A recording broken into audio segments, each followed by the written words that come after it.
Hello students, আমি Moumita ma'am. আশা করি তোমরা সকলে খুব ভালো আছো। Welcome back to our channel. Students, আজকে আমি তোমাদের second semester major political science থেকে লাস্ট পার্ট হিসেবে তোমাদের আমি 10 মার্কসের কোশ্চেনগুলো নিয়ে আলোচনা করব।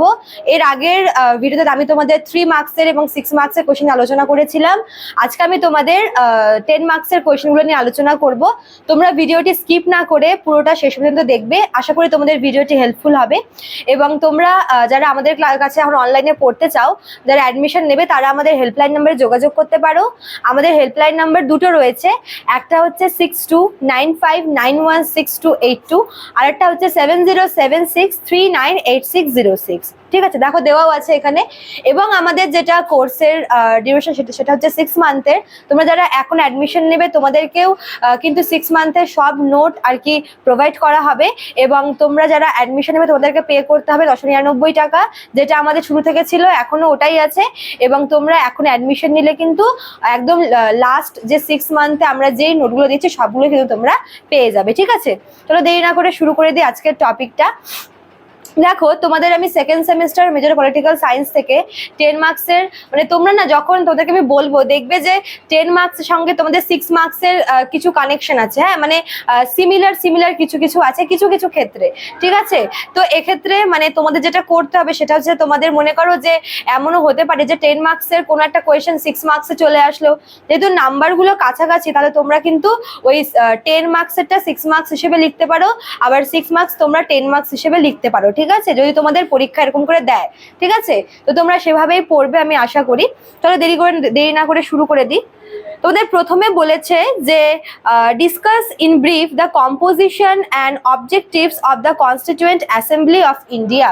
ঠিক আছে, আমাদের যে কনস্টিটিউয়েন্ট অ্যাসেম্বলি আছে, যাকে আমরা বাংলায় বলি হচ্ছে গণপরিষদ বা সংবিধান সভা, তো এই গণপরিষদের গঠন বা কম্পোজিশন, ঠিক আছে, এবং এর যে অবজেক্টিভস বা উদ্দেশ্যগুলি কি কি, অর্থাৎ এই যে গণপরিষদ গঠিত হয়েছিল, সেই গণপরিষদের গঠনের মানে গণপরিষদের গঠন এবং এর উদ্দেশ্যগুলি কি কি ছিল। ঠিক আছে, এটা তোমাদের লিখতে হবে। দেন তোমাদের 2 নম্বরে বলেছে রাইট টু ইকুয়ালিটি।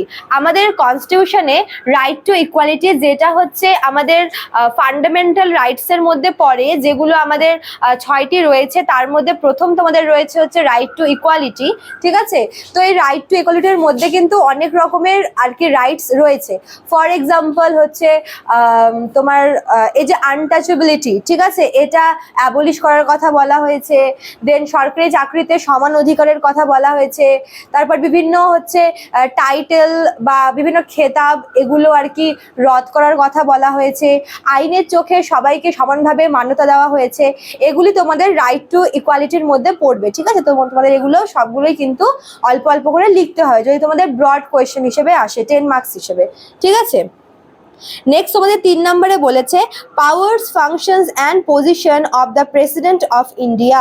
ঠিক আছে, মানে আমাদের যে ভারতের রাষ্ট্রপতি রয়েছে, প্রেসিডেন্ট, তার পাওয়ার, তার ক্ষমতা কি, ঠিক আছে, এবং তার যে বিভিন্ন মনে করো যে তার যে মানে ফাংশনগুলো, ঠিক আছে, মানে রাষ্ট্রপতি হওয়ার জন্য বা রাষ্ট্রপতির যে সমস্ত কার্যাবলী, যেই ক্ষমতাগুলি রাষ্ট্রপতির রয়েছে বা রাষ্ট্রপতি যে কাজগুলি করে, আমরা কিন্তু রাষ্ট্রপতির অনেক ধরনের ক্ষমতা দেখতে পাই। ফর এক্সাম্পল, রাষ্ট্রপতির বিচার সংক্রান্ত ক্ষমতা, তারপর হচ্ছে যেটাকে জুডিশিয়াল পাওয়ার বলে। দেন হচ্ছে তোমার আর কি নিয়োগ সংক্রান্ত ক্ষমতা, ভেটো ক্ষমতা, তারপরে তোমার হচ্ছে এমার্জেন্সি পাওয়ার। এই সব কিছু কিন্তু প্রেসিডেন্টের রয়েছে।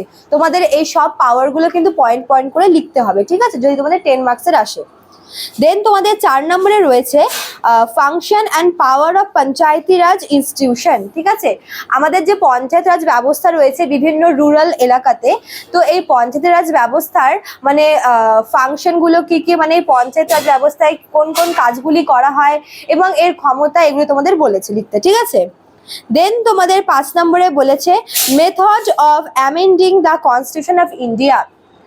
মনে করো যে আমাদের কনস্টিটিউশনে যদি কোনো অ্যামেন্ড করতে হয়, যদি কোনো সংশোধন করতে হয় কোনো আর্টিকেলকে, মনে করো যে কোনো আর্টিকেল অ্যাড করা হলো বা কোনো আর্টিকেলকে আর কি বাদ দেওয়া হলো বা কোনো একটা আর্টিকেলকে রিপ্লেস করে মানে অন্য জায়গায় নিয়ে যাওয়া হলো, তো এই সব কিছু তোমাদের কিন্তু অ্যামেন্ডমেন্টের মধ্যে পড়ে। ঠিক আছে, অর্থাৎ যদি কনস্টিটিউশন আমাদের অ্যামেন্ডমেন্ট করতে হয়, তার কিন্তু কিছু কিছু প্রসিডিওর আছে। ঠিক আছে, যেরকম পার্লামেন্টে অ্যামেন্ডমেন্ট করার জন্য জন্য পার্লামেন্টের হাতে সব থেকে বেশি ক্ষমতা রয়েছে এবং পার্লামেন্টের দ্বারা কিছু প্রসেস রয়েছে যেগুলো হচ্ছে খুবই দরকার ফর অ্যামেন্ডমেন্ট। তো সেই প্রসেসগুলো তোমাদের লিখতে বলেছে, ঠিক আছে।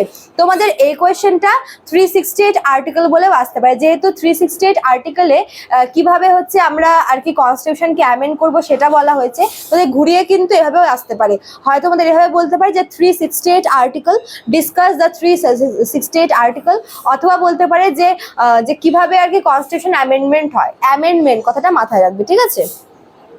তারপর দেখো তোমাদের বলেছে পাওয়ার অ্যান্ড হ্যাঁ বলেছে হচ্ছে law making procedure in the Indian parliament. দেখো আমাদের দেশে যদি কোনো আইন প্রণয়ন হয় তবে সেই আইনটা প্রণয়ন করার ক্ষমতা রয়েছে কিন্তু পার্লামেন্টের হাতে, ঠিক আছে। এবং সেই আইন প্রণয়ন করার জন্য পার্লামেন্টের কিন্তু বেশ কতগুলি প্রসেসের মধ্যে দিয়ে যেতে হয়। যেরকম মনে করো যে যদি একটা পার্টিকুলার কক্ষে যদি কোনো একটা যেহেতু একটা মানে ল হওয়ার আগে, অ্যাক্ট আসার আগে সেটাকে কিন্তু আগে মানে বিল হিসাবে সেটাকে আর কি রাখতে হয়, প্রপোজালটা রাখতে হয়। তো সেই বিল পাস হবে, অন্য কক্ষেও সেই বিলকে পাস হতে হবে, দেন আরও হচ্ছে সেই বিলটাকে রাষ্ট্রপতির কাছে পাঠানো হবে, তারপরে কিন্তু সেটা অ্যাক্টে বা লয়ে পরিণত হবে। তো বেশ কতগুলি প্রসেসের মধ্যে দিয়ে যেতে হয় একটি বিলকে লতে পরিণত হওয়ার জন্য। তো এই ল মেকিং প্রসিডিউরটা তোমাদের কিন্তু লিখতে হবে, ঠিক আছে। নেক্সট তোমাদের বলেছে rural self government in West Bengal. দেখো পঞ্চায়েতি রাজ অথবা রুরাল সেলফ গভর্নমেন্ট, রুরাল মানে কি গ্রামীণ, এবং গ্রামীণ স্বায়ত্ত শাসন ব্যবস্থা যেটাকে আমরা পঞ্চায়েত রাজ বলি, কিন্তু এটাও কিন্তু ঘুরিয়ে আসতে পারে যে রুরাল সেলফ গভর্নমেন্ট অথবা পঞ্চায়েতি রাজ, ঠিক আছে। তো এখানে তোমাদের মানে পশ্চিমবঙ্গে মানে আমাদের রাজ্যে পঞ্চায়েত ব্যবস্থার যে আর কি প্রক্রিয়া দেখা যায় বা আমাদের এখানকার পঞ্চায়েত ব্যবস্থার ধরনটা কেমন তোমাদের সেটা কিন্তু এটা লিখতে হবে, ঠিক আছে। নেক্সট তোমাদের বলছে রাইট টু ফ্রিডম।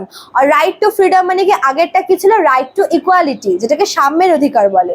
এটা তোমাদের রয়েছে হচ্ছে রাইট টু ফ্রিডম অর্থাৎ স্বাধীনতার অধিকার, যেখানে আমাদের হচ্ছে তোমার অনেক রকমের অধিকার রয়েছে, যেরকম হচ্ছে আমাদের কথা বলার অধিকার, আমরা যেখানে ইচ্ছে সেখানে যেতে পারি, যেই অকুপেশনটা আমরা বাঁচবো, আমরা পেশা বাঁচবো আমরা সেটা করতে পারি, কোনো একটা একটা পার্টিকুলার জায়গায় গিয়ে সেখানে সেটেল হতে পারি, ঠিক আছে।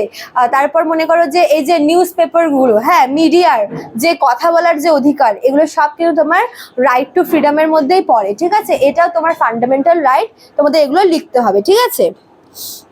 নেক্সট তোমাদের রয়েছে যে how the constituent assembly was form, মানে এই যে কনস্টিটিউয়েন্ট অ্যাসেম্বলিটা রয়েছে গণপরিষদ, সেটা কিভাবে তৈরি হয়েছিল।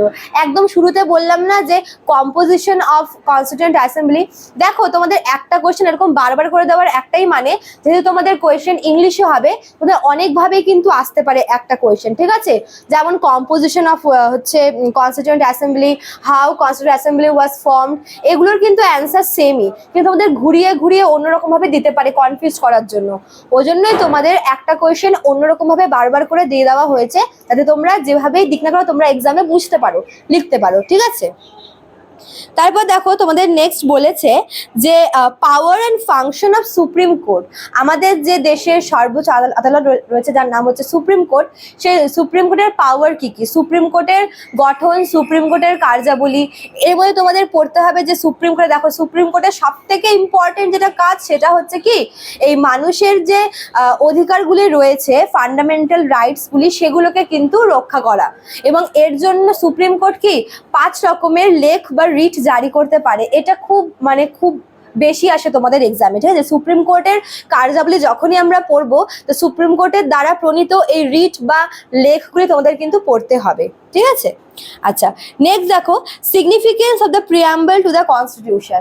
আমাদের যে কনস্টিটিউশন আছে তার যে প্রিয়াম্বল, যেটাকে বাংলায় প্রস্তাবনা বলে, সেই প্রিয়াম্বলের তাৎপর্য কি, মানে প্রিয়াম্বল কি, প্রিয়াম্বল কেন হচ্ছে দরকার, প্রিয়াম্বল পড়লে আমরা কোন কোন ধারণা পাই, তোমাদের এগুলি লিখতে হবে, ঠিক আছে।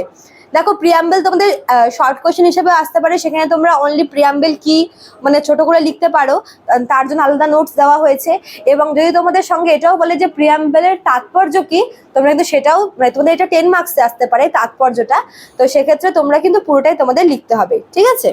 আচ্ছা তারপর দেখো বলেছে directive principles of state policy. যেটাকে ডিপিএসপি বলে শর্টে, এবং বাংলায় বলে রাষ্ট্র পরিচালনার নির্দেশাত্মক নীতি। তো তোমাদের এগুলো হচ্ছে তোমাদের অনেকগুলো রয়েছে, যেরকম হচ্ছে for example equal pay for equal work, যেমন নারী পুরুষ, ঠিক আছে, মানে মানে সমান কাজের সমান বেতন। হ্যাঁ, এটা তোমাদের একটা রয়েছে। তারপর মনে করো যে হচ্ছে তোমার কি বলবো, যে ফ্রিতে লিগাল এইড পাওয়া, যারা গরিব মানুষ, ফ্রিতে ট্রিটমেন্ট পাওয়া, এগুলো তোমার ডাইরেক্টিভ প্রিন্সিপালের মধ্যে পড়ছে। তো এগুলো তোমাদের লিখতে হবে, ঠিক আছে। নেক্সট তোমাদের বলেছে, আচ্ছা ডাইরেক্টিভ প্রিন্সিপাল না তোমাদের এভাবেও আসতে পারে, যেহেতু এটা তোমাদের পার্ট 4 এর মধ্যে পড়ে, কনস্টিটিউশনের যে 25টা পার্ট রয়েছে তার মধ্যে পার্ট 4 এর মধ্যে তোমাদের পড়ছে, ঠিক আছে। তোমাদের এভাবেও আসতে পারে যে কনস্টিটিউশনের পার্ট 4 এ কি বলা রয়েছে সেটা নিয়ে তোমরা আলোচনা করো। তো একই, কিন্তু ডাইরেক্টিভ প্রিন্সিপালও যা আর হচ্ছে তোমার পার্ট 4 এ যা বলেছে সেটাও কিন্তু সেম, এভাবে তোমাদের ঘুরিয়েও দিতে পারি। নেক্সট তোমাদের বলেছে যে power and position of prime minister, মানে একজন প্রধানমন্ত্রীর যে ক্ষমতা এবং কার্যাবলী সেগুলো, ঠিক আছে। এটাও তোমাদের রয়েছে, যেহেতু প্রাইম মিনিস্টার একটা ভাইটাল একটা এক্সিকিউটিভ পোস্ট, ঠিক আছে, তো এটা কিন্তু বেশ ইম্পর্টেন্ট তোমাদের, ঠিক আছে।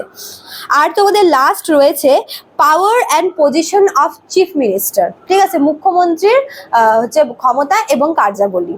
তো এইগুলো ছিল তোমাদের 10 মার্কসের কোয়েশ্চেন। তোমরা আশা করি বুঝতে পারলে। আর ভিডিওটি ভালো লাগলে তোমরা অবশ্যই লাইক কমেন্ট করবে, শেয়ার করবে। তোমাদের আজকেই মানে মেজর পলিটিক্যালের একদম ক্লাস শেষ হয়ে গেল, মানে সাজেশনের ক্লাসটা। তো এরপরে তোমাদেরকে আমি এসএসসির ক্লাসটাও দিয়ে দেবো, সাজেশনের ক্লাসটা। তো আশা করি তোমাদের ভালো লেগেছে। দেখা হচ্ছে নতুন ক্লাসে। Thank you.